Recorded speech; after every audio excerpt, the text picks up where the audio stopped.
Good day. Welcome to our lecture on our universe, a vast, expanding, amazing universe. If you ever had a chance to see the sky at night without too many lights, it is an awesome sight. That was the universe that our ancestors knew. Today, we find that we live in a much vaster universe, but still amazing. A universe of 100 billion galaxies, 100 billion stars in each galaxy, almost unimaginable. And an old universe. Our universe is about 14 billion years old.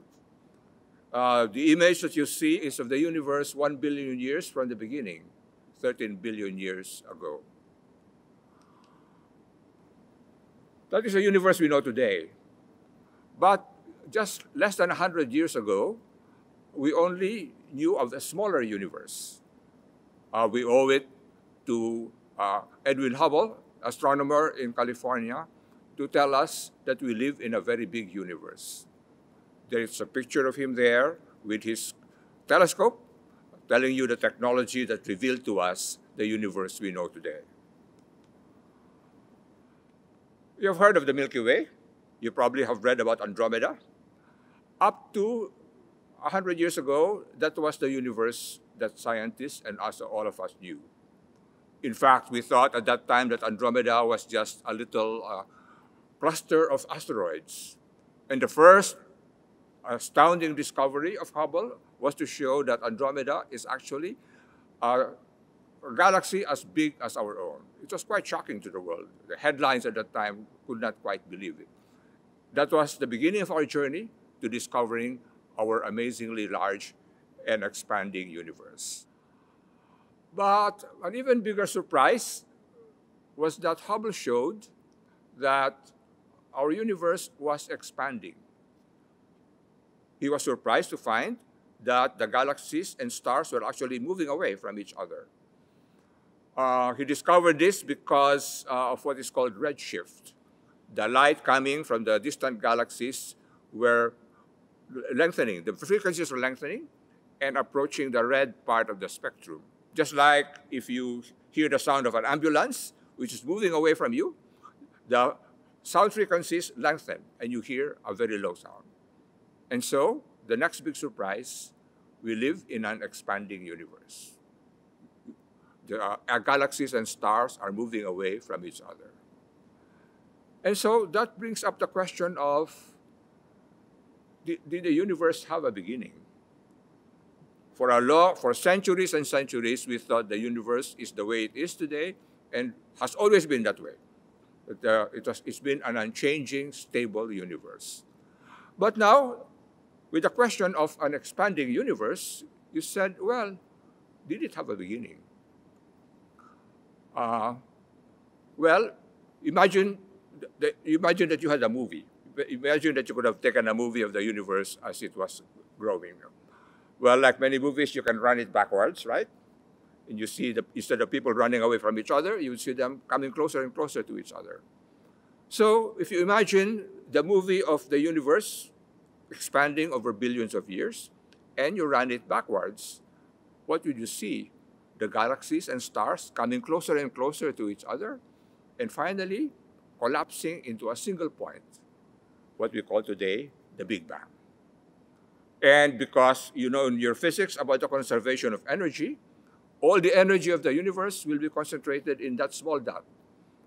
So the Big Bang is a center of awesome, almost infinite energy. That is what we call the Big Bang. And it is something that we began to understand less than 100 years ago. It was actually a Belgian priest, physicist, Georges Lemaitre, who first did the physics of this Big Bang. Well, the next part of the story is, all right, if the universe had a beginning, can we then trace how it grew? Can we trace the evolution and development of the universe? And can we talk about the important parts of that journey, the milestones, if you wish, in that journey of the universe, which finally brought us to where we are and we are here talking about it. From the very beginning, the beginning of the universe, the first important event was that very early in the beginning, just 10 to the minus 11 seconds from the beginning, there was a little more matter than antimatter. Very important, because if that had happened, matter and antimatter would have annihilated each other. There would only be radiation in the world. We are not made of radiation, so we would not exist. Very important event. And then, slowly, particles began to emerge, protons, neutrons, they coming from quarks, larger and larger molecules began to emerge. And then another important event, about 380,000 years from the beginning, there was what we called the cosmic microwave background radiation. It is a uniform radiation all through the universe, made possible only 380,000 years before the beginning. Before that, the universe was totally dark. We could not see anything in it. This was the first thing that we could possibly see. Very important, because we actually discovered it.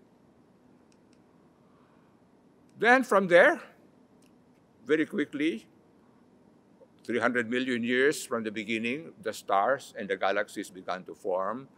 Then 3 billion years, larger and larger stars and galaxies. Very important, because without these large stars, huge stars and galaxies, we would not exist. Why? Because the carbon, the elements in our bodies come from those stars. One book you had says where stardust come to life. Yes, the elements in our bodies come from the stars. So again, this was very important in the development of the universe because it allows us to exist.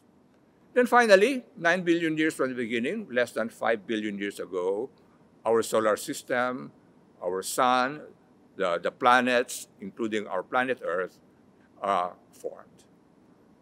Very important because it took those 4.7 billion years of the Earth for life to develop.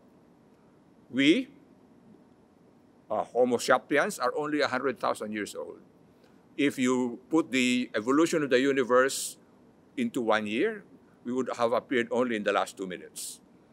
So we are grateful that our universe is this old, 13.7 billion years old. Next question is, this is a science lecture. So one of the questions is, how do we know that this happened? How do we know that this happened? Is there some evidence that tells us that there was a Big Bang? Fortunately, physicists showed that the Big Bang should have left a relic, which we can spot. In other words, a uniform temperature all over the universe, same everywhere, which they said would today be about 5 degrees above absolute zero. Absolute zero is minus 270 degrees Celsius. And fortunately, by accident actually, 2 engineers testing an antenna discovered that there was vibrations, if you wish, or molecules moving that they could not understand where it was coming from. And eventually they realized that is this temperature, this cosmic microwave radiation. They won the Nobel Prize for that and showed us that, yeah, there is evidence that the Big Bang really happened.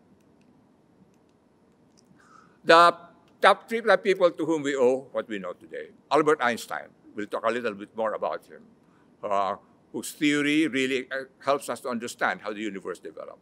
Georges Lemaitre, I mentioned him to you, a Belgian priest physicist who first did the mathematics and physics for the Big Bang. And Edwin Hubble, the great astronomer who first discovered our expanding universe. Technologies that we use today. Colliders. There's an image of the Large Hadron Collider in CERN in Geneva, the biggest collider that we have today. What do colliders do? You see those pipes in there? They take protons and they accelerate them faster and faster around those pipes and until they reach almost the speed of light. And as they approach the speed of light, their mass gets bigger and bigger. They achieve higher and higher temperatures. They come to the temperatures very close to the Big Bang. And so we're able to simulate what the universe looked like at the beginning of the Big Bang. Why is it important? Because our theories predict that in those early moments, certain elements existed that don't exist anymore today. If we can find them in the collider, that would show that our theories are correct. The latest example of a particle we were looking for is the so-called Higgs boson. Sometimes some call it the God particle because it is the particle that allows particles to have mass. Without mass, we would not be around here. And 5,000 physicists working together over many years finally discovered the Higgs boson, predicted by Sir Peter Higgs. It was a big, big announcement, very important because it tells us that, yes, these theories are just theories, but they can be verified in scientific experiment. Well, that was our past. Next question then is, what is our future? We won't be around, but in another 6 billion years, our sun will become what they call a red giant. It will balloon. It will balloon. And balloon so big that it will certainly absorb Mercury and probably us and Venus. Earth will become very hot, going up to about 3,000 degrees Fahrenheit. Anything would be fried at that time. And then, after another billion years, the sun will have used up all its energy and become what they call a white dwarf. Everything, including Earth, will become cold and frozen. How about our universe? What will happen? We're not really sure, because it depends on how much matter there is in our universe. If there is a lot of matter in our universe, gravity will be very, very powerful. And one model that you see there is that the universe expands, and then begins to contract. Gravity begins to win. It begins to contract,